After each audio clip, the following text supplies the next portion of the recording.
Bismillah, alhamdulillah, wa salatu wa salam ala rasulillah. La vidéo d'aujourd'hui va être consacrée, Inch'Allah, à la structure de données tableau. Bien sûr, on va la voir sous Java et on va voir seulement ce qu'on appelle les tableaux à une seule dimension ou ce qu'on appelle aussi les vecteurs. Commençons par un petit rappel sur la définition d'un tableau. Donc, un tableau est une structure de données identifiée par une variable. Donc, on doit avoir un identifiant qui représente notre tableau. Donc, par exemple, ici, on a tab. Cette variable et qui représente une suite d'éléments de même type. Donc, on doit avoir déjà une suite d'éléments. C'est-à-dire, ici, par suite d'éléments, on veut dire que ces éléments dans la mémoire, ils sont un élément après l'autre et il n'y a aucun espace entre deux éléments qui se suivent. On appelle ça aussi la contiguïté entre un espace contigu, donc plein qui ne contient pas de vide. D'accord? Donc, tous les éléments se suivent d'une manière contiguë. La deuxième condition pour qu'on puisse parler d'un tableau, c'est le fait aussi que tous les éléments doivent avoir le même type. Regardez ici par exemple, en rouge, j'ai des éléments de type entier. Tous les éléments sont de type entier. Un élément est accessible par l'identifiant du tableau et sa position dans le tableau. Donc, pour qu'on puisse accéder à un élément d'un tableau, il faut qu'on ait un nombre qu'on appelle index. Il représente généralement la position dans le tableau. Ici, par exemple, les voici les index. C'est 0 pour la première position, 1 pour la deuxième position, 2 pour la troisième position et 3 pour la troisième position. Passons maintenant à la manière comment on crée un tableau au niveau du langage Java. Donc pour créer un tableau au niveau du langage Java, il nous faut deux étapes. La première étape, c'est la déclaration du tableau. Et puis la deuxième, c'est l'allocation de la mémoire pour les éléments du tableau. Donc dans la déclaration, on a besoin de préciser le type du tableau, la variable qui identifie le tableau, et on utilise les crochets, le crochet ouvrant et le crochet fermant. Donc regardez ici, on a par exemple ici, on va déclarer un tableau identifié par T ayant le type int. Et vous voyez qu'il y a deux façons différentes pour déclarer un tableau sous Java. Ils sont équivalents en fait. Donc, c'est quoi la différence? On peut sous Java mettre les crochets soit avant la variable tableau, soit après la variable tableau. C'est la même chose. On peut la faire de la même manière. C'est accepté.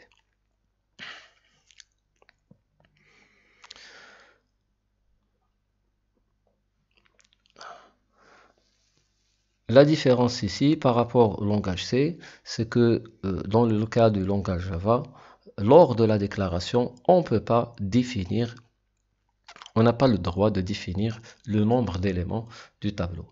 La définition du nombre d'éléments du tableau, elle est laissée pour l'étape d'allocation de la mémoire. Donc, en fin de compte, la variable lors de la déclaration, la variable tableau, elle n'est qu'une référence qui pointe initialement sur le nul. Elle ne pointe pas sur le tableau parce que le tableau n'existe pas encore, mais pour l'instant, elle pointe sur le nul. Voici sa représentation en mémoire. Donc T, il pointe sur le nul. On passe maintenant à la deuxième étape, c'est l'allocation.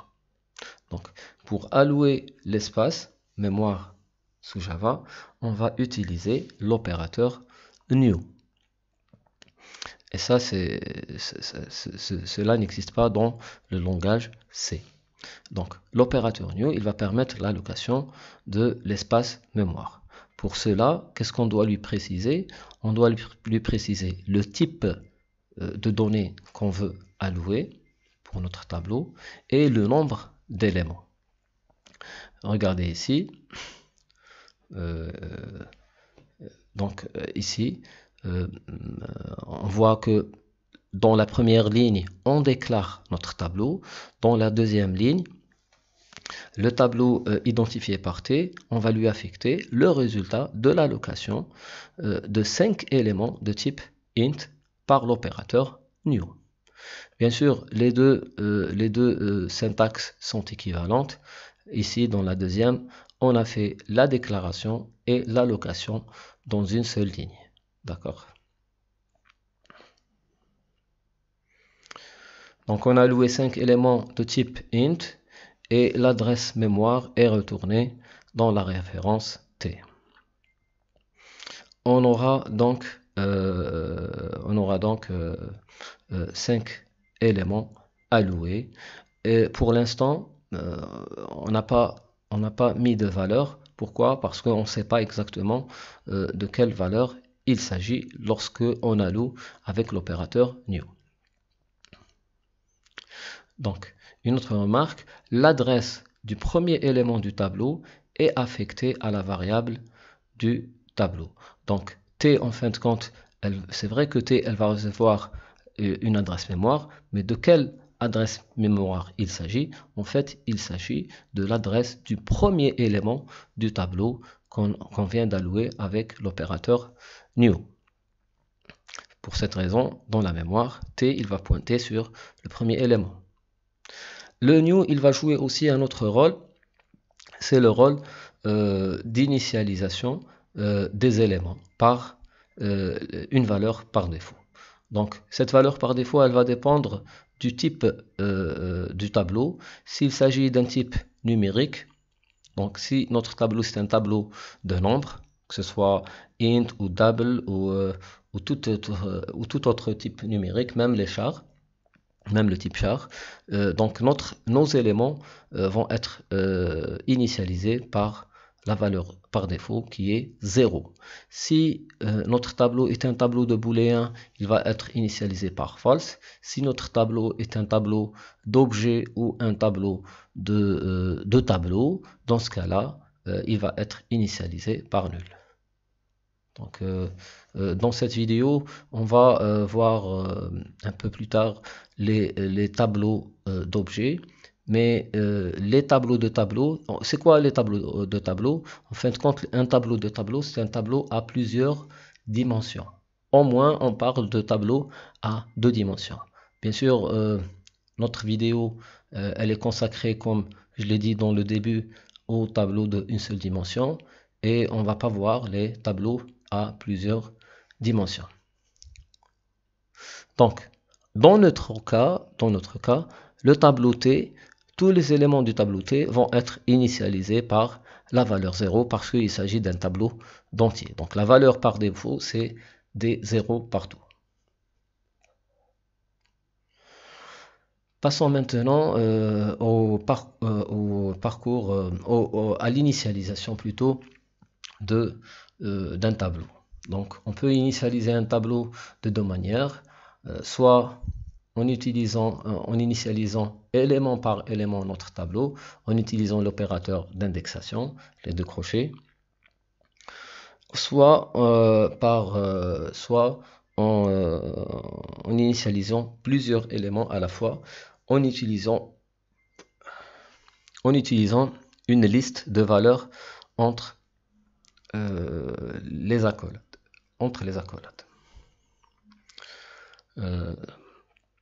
Pour le cas de l'utilisation de l'opérateur d'indexation, vous le connaissez assez bien, mais on va faire un petit rappel. On accède à un élément du tableau en mettant son index, donc sa position entre les 2 crochets. Un index est un entier compris entre 0 et le nombre d'éléments du tableau, donc entre 0 et la taille moins 1. Très bien.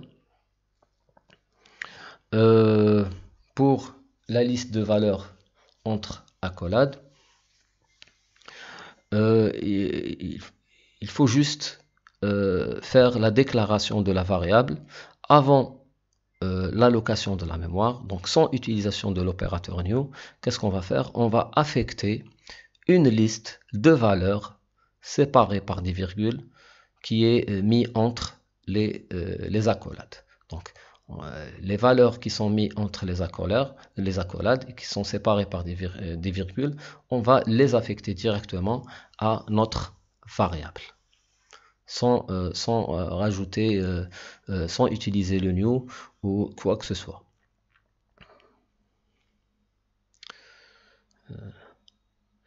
L'affectation entre deux variables de type tableau. Ce qu'il faut savoir pour l'affectation entre deux variables de tableau, entre deux variables de type tableau, c'est que premièrement, on ne peut pas effectuer cette affectation si les tableaux ne sont pas du même type. D'accord? Donc si j'ai par exemple T1 est un tableau d'entier et T2 est un tableau de double, je ne peux pas faire réaliser cette affectation, elle va déclencher une erreur de compilation. La deuxième des choses est que l'affectation entre deux variables de type tableau est en fin de compte tout simplement une affectation entre références. Donc si T1 et T2 sont deux tableaux de type entier, si je mets T1 reçoit T2, cela veut dire que T1 va recevoir l'adresse qui est dans T2. Tout simplement, pas plus. Cela veut dire que l'affectation entre deux variables de type tableau, elle ne peut pas réaliser la copie entre tableaux. C'est-à-dire, on ne peut pas réaliser une copie entre deux tableaux simplement en utilisant l'affectation entre deux variables de type tableau. Voyons ce qu'on a vu jusqu'à maintenant sur un petit exemple. J'ai 10 lignées de code dans lesquelles j'ai mêlé un petit peu des déclarations, des affectations, des initialisations, et juste pour essayer de voir comment ça se passe en mémoire. Donc la première ligne, qu'est-ce que je fais dans la première ligne? Je déclare T1, c'est une référence de type tableau. Donc c'est un identifiant de tableau. Donc il aura pour incidence dans la mémoire, je vais créer un pointeur, une référence qui pointe sur le nul. Bien sûr, cette référence, elle a pour objectif de pointer sur des tableaux de type entier, de type int. La deuxième ligne, je vais affecter à cette référence T1 le résultat de l'allocation de la mémoire de 5 éléments de 4 éléments de type entier. Voici donc le résultat. Pourquoi j'ai des zéros? Pourquoi? Parce que la valeur par défaut que le new va donner à un tableau de type entier, c'est des zéros, parce qu'il s'agit d'un type numérique. La troisième instruction, je crée une variable x qui contient 5, elle est de type entier. L'instruction 4, la ligne 4, T1 de 3 reçoit moins 1.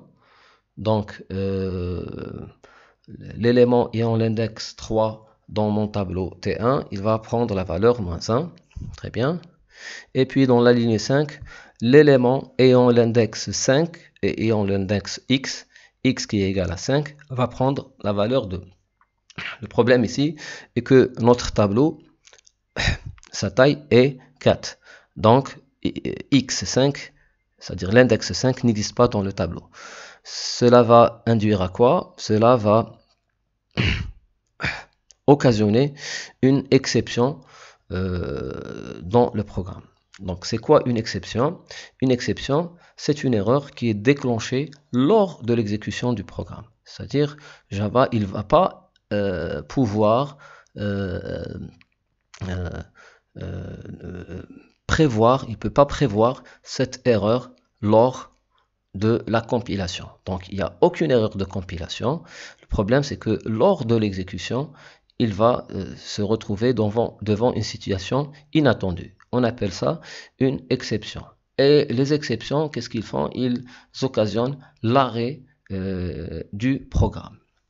Donc, ici, bien sûr, il faut soit traiter l'exception, et Java le permet, soit on élimine cette instruction. Comme ici, on ne sait pas comment traiter les exceptions sous Java, qu'est-ce qu'on va faire? On va juste éliminer cette instruction et passer à l'instruction suivante. Donc, l'instruction suivante, j'ai T1 de quelque chose qui est une expression. Regardez ici. Donc, l'expression, c'est quoi? C'est x fois 2 moins 8. Tout ça. Cette position, cet élément, on doit lui affecter 4. Donc, on doit évaluer x fois 2 moins 8. Donc, j'aurai, en fin de compte, x fois 2, c'est 10, moins 8, c'est 2. Donc, T1 de 2 reçoit 4. Donc, l'élément ayant l'index 2 va recevoir la valeur 4. Donc, l'instruction 7, on crée une nouvelle variable, y égale à 2. L'instruction 8, là, c'est une initialisation. Donc, je déclare un tableau et je lui affecte directement un certain nombre de valeurs. Là, il s'agit de 3 valeurs. Je les ai mis entre les accolades. Donc, c'est la deuxième façon qu'on a vu ici dans ce slide pour initialiser un tableau.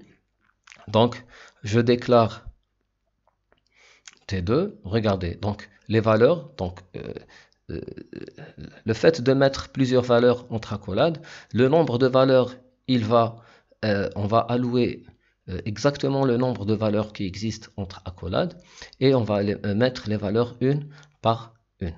Donc la première valeur, donc la case 0, elle va prendre 1. La case 1, elle va prendre l'élément 1 ayant l'index 1, il va prendre la valeur y. Donc y, il est égal à 2. Donc il va prendre 2. Et l'élément ayant l'index 2, il va prendre la valeur 3. L'instruction numéro 9, il s'agit ici d'une affectation entre des variables de type tableau. Ils ont le même type, donc on peut la réaliser. Qu'est-ce qu'elle va occasionner? On va affecter l'adresse qui existe dans la référence T, dans la référence qui est T3. Donc T3 et T2, en fin de compte, ils vont pointer sur le même tableau. Très bien, on remarque ici qu'il n'y a pas création d'un nouveau tableau T3 qui est identique au tableau T2. D'accord? Donc l'instruction 10, regardez ici, l'instruction 10, pour affecter à l'élément ayant l'index 2 de référence et par T3 une valeur qui est à la droite de l'affectation, il faut que j'évalue la partie droite de l'affectation. La partie droite de cette affectation, regardez ici, il s'agit T2 de 1, il est égal à 2, plus T1 de 3, il est égal à moins 1. La somme, elle est égale à 1, donc j'affecte à T3 de 2, qui est en fait exactement T2 de 2, c'est la même chose. Je vais lui affecter la valeur 1. Très bien. On passe maintenant au parcours d'un tableau sous Java.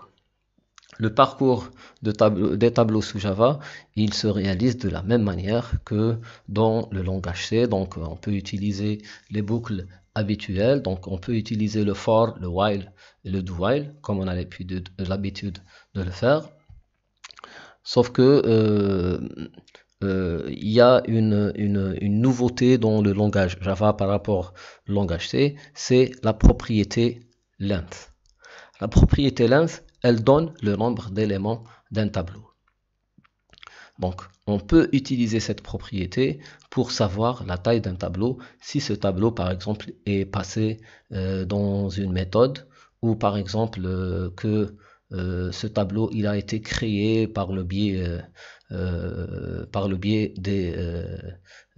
c'est-à-dire des accolades. des accolades. On peut créer un tableau et l'initialiser par une liste de valeurs entre accolades. Dans ce cas-là, on ne peut pas savoir le nombre de tableaux. Il n'est pas exprimé explicitement dans le programme. Donc, on peut le récupérer à partir de la propriété length. Regardez cet exemple. Donc, dans cet exemple, par exemple, ici, qu'est-ce qu'on fait? On déclare un tableau, on déclare une référence perstab, c'est l'identifiant de notre tableau. C'est un tableau de type string. Je l'initialise directement avec une liste de noms qui sont des chaînes de caractères. Donc, j'ai le premier élément du tableau, c'est Ali. Le deuxième, c'est Oussama. Le troisième, c'est Brahim. Et le quatrième, c'est Mohamed. Bien sûr, ils sont indexés de 0 à 3. Donc, 0, 1, 2, 3. Les index de ce tableau. Et non pas 1, 2, 3, 4. Donc, de 0 jusqu'à 3. Si je veux parcourir ce tableau, remarquez qu'il n'y a pas un moyen de savoir la taille du tableau. Ici, si je n'utilise pas, c'est-à-dire soit de le mettre explicitement 4, ou sinon, je peux utiliser la propriété length. Regardez ici.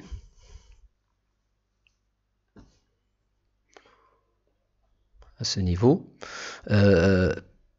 pers tab.length. Ça ressemble beaucoup à l'utilisation des propriétés avec des objets. En fait, Java, il considère un tableau comme étant un objet. C'est pour ça que la syntaxe, elle est identique à celle des propriétés. Et length, réellement, c'est une propriété de pers tab. Mais là, on va considérer notre tableau. On va pas, c'est-à-dire, on va pas voir dans ce cours comment considérer un tableau comme étant un objet. Donc, ce qui est important ici, c'est que on va parcourir avec la boucle for, on va utiliser un compteur qui démarre de 0 jusqu'à la length moins 1 parce que i est strictement inférieur à perstab.length, donc jusqu'à la taille du tableau moins 1. Et qu'est-ce que je fais? Regardez ici, j'utilise une variable qui est locale à la boucle for. Qu'est-ce que je fais dans cette variable? Je déclare, je lui affecte chaque fois le nouveau élément du tableau. Donc ici, perstab de i, c'est la première fois, il sera perstab de 0. La deuxième fois, c'est perstab de 1, puis perstab de 2, et puis en fin de compte, c'est perstab de 3, c'est la dernière valeur qu'il va prendre. Et puis, chaque fois, j'affiche les noms de personnes. Là, c'est le traitement standard qu'on réalise, le parcours standard qu'on peut réaliser. Bien sûr, on peut le réaliser avec la boucle for, avec la boucle while et aussi avec la boucle do while. Une nouveauté dans le langage C, dans le langage Java plutôt, c'est qu'on peut utiliser ce qu'on appelle le for amélioré. Le for amélioré, ou aussi on peut l'appeler aussi dans certaines dans la documentation aussi, on peut l'appeler le for each. Le for each. Le for each existe depuis la version 5 de 1.5, donc la version 5 de Java. Il donne la possibilité de parcourir un tableau d'une manière systématique. On va essayer d'éclaircir ça avec un exemple. Voyons cet exemple.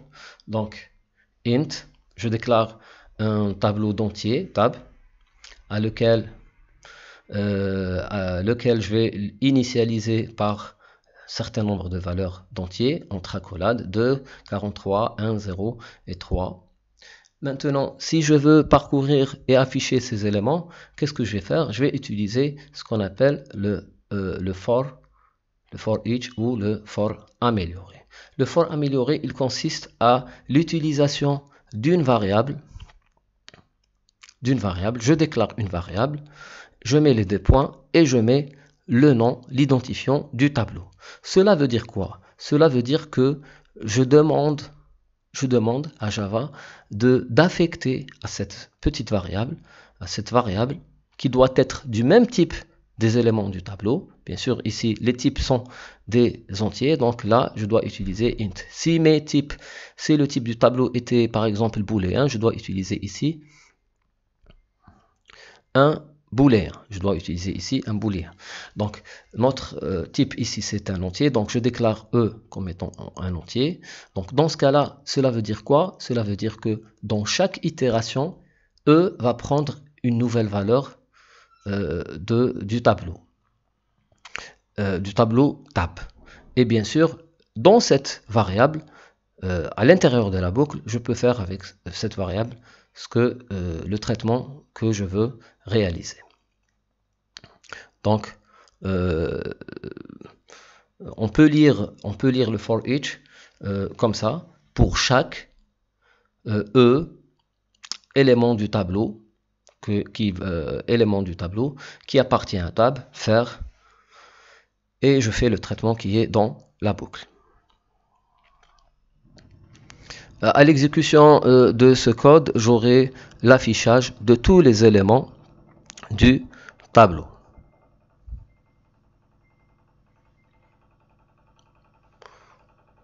Maintenant, on passe au tableau d'objets. Passons au tableau d'objets. Les tableaux d'objets, c'est quoi?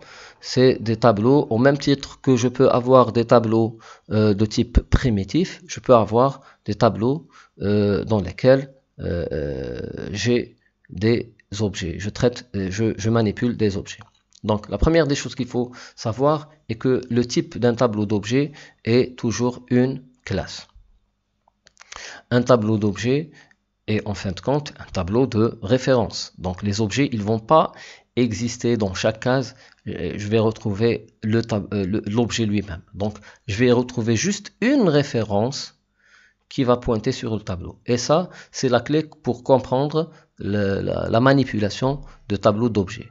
Si je comprends que les éléments d'un tableau d'objets, c'est des références et non pas les objets eux-mêmes, donc j'aurai compris comment j'utilise mon tableau.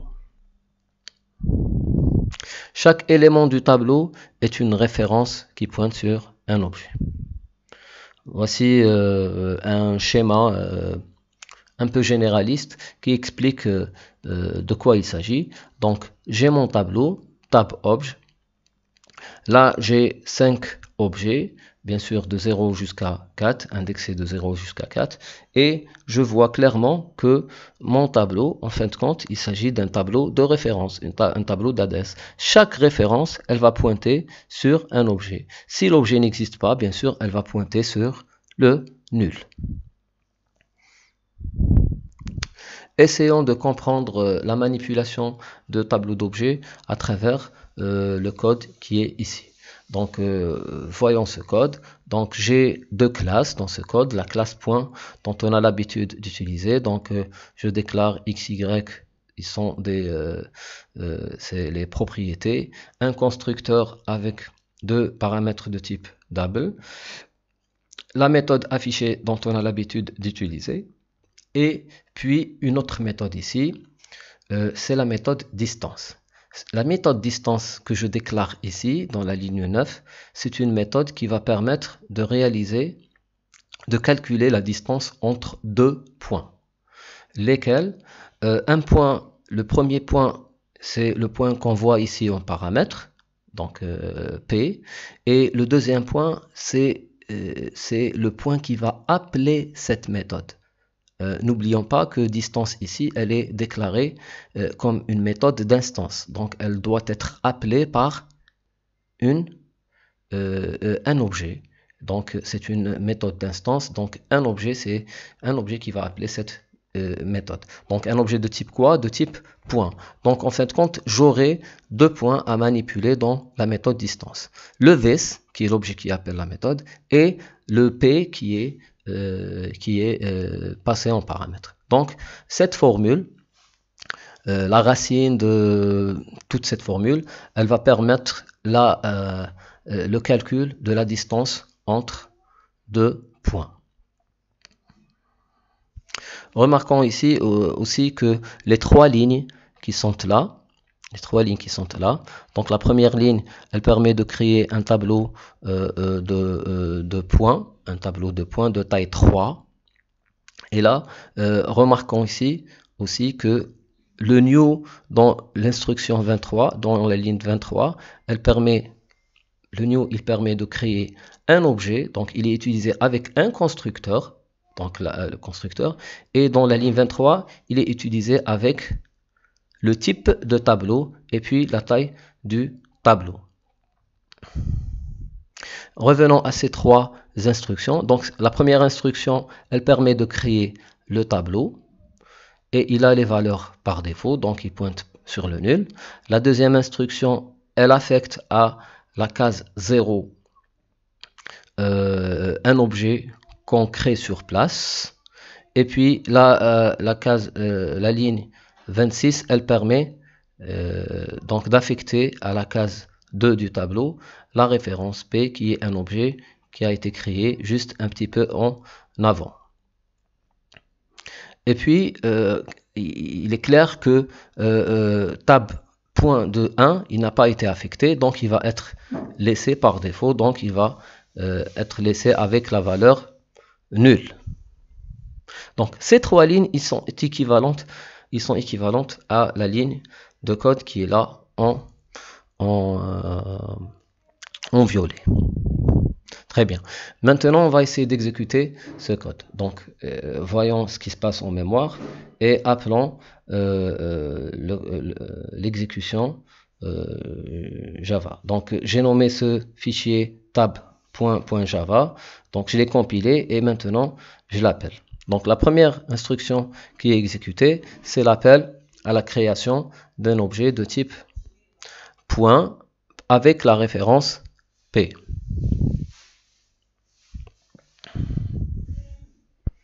Donc regardez, l'appel du constructeur, il permet de créer cet objet. On a l'habitude de faire ça, donc ça pose pas de problème.